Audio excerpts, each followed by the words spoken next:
Hi, I'm Brian, and this is Week 7 Small Group Discussion. Understand the marginalizing impact of ableism on the life and health of persons with disabilities can be crucial in helping to discover what approach and style of therapy to use. I must develop an disability, cultural identity. That is someone who is working towards the elimination of ableism thinking in order to show respect to persons with disabilities. To do this, I need to understand their vulnerability to abuse and harassment due to lack of social power and control, and validate their experience of microaggressions and the treatment they receive from ableist members of society. I feel one way I would be able to assist my clients to describe their disability development identity is to, as was stated in Dewan and Brown in Becoming a Multicultural Competent Counselor, that as a counselor we need to recognize the importance of counselors' disability identity, and their competence to effectively counsel persons with disabilities. The difference between a self-identified identity may not be accepted for an ableist to use. The text writes, "It is not uncommon, however, for individuals of a disability group to self-identify, say, as a deaf person, but this same terminology may be regarded as culturally insensitive if used by a mental health professional. I think I would inquire of my client how they self-identify and then ask how they would prefer me to identify them, recognizing that the two identities may not be the same.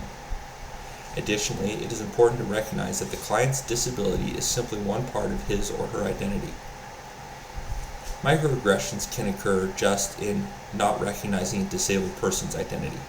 Our text shared in their research, Keller and Galgay discussed the existence of disability microaggressions and, in particular, those that have been found in similar or other research.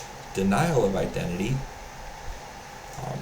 such as denying the identity of a person with disability, and second-class citizenship, i.e., the denial of rights and respect to the persons with disability by the perpetrator. Specifically, denial of a person's identity occurs when the salient aspect of the person with disability's identity is disregarded. These microaggressions need to be eliminated by allowing the identity to be present and shared. There are a few ways in which I would, as a counselor, encourage the client to discuss their disability and its effect on their lived experience. One first aspect to make this happen is to recognize the significance of counselors' and clients' physical ability statuses to help build an effective therapeutic relationship. Recognizing the effect ableism has had on a client and their life by discussing it and acknowledging it with them may help them to feel more comfortable and begin to discuss events that may have occurred in their lived experience. Weber writes in What Could I Know of Racism that persons who are not disabled may regard their non-disability status as superior. This attitude is referred to as ableism and is a form of discrimination and social prejudice against people with disabilities. Sharing knowledge of this form of discrimination and inquiring on how this discrimination may have had an impact on them could open a door. This may be the first time someone has acknowledged they recognize their biases and are here to listen to the impact of them.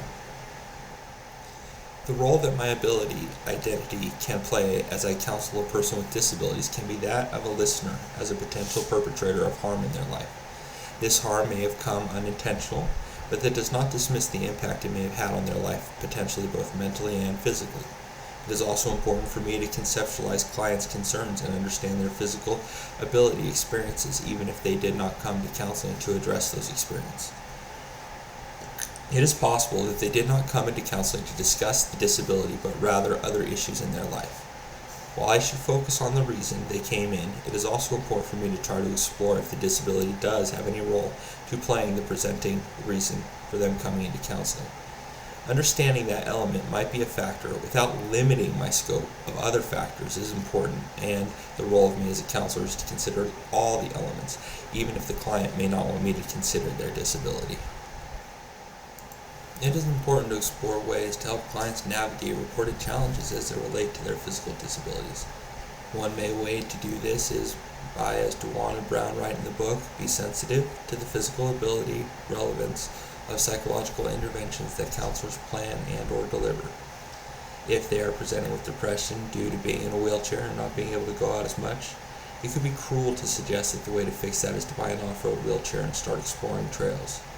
It may be the person doesn't feel safe out in nature due to other challenges nature may present, and me as a counselor did not fully explore all the aspects before suggesting a solution.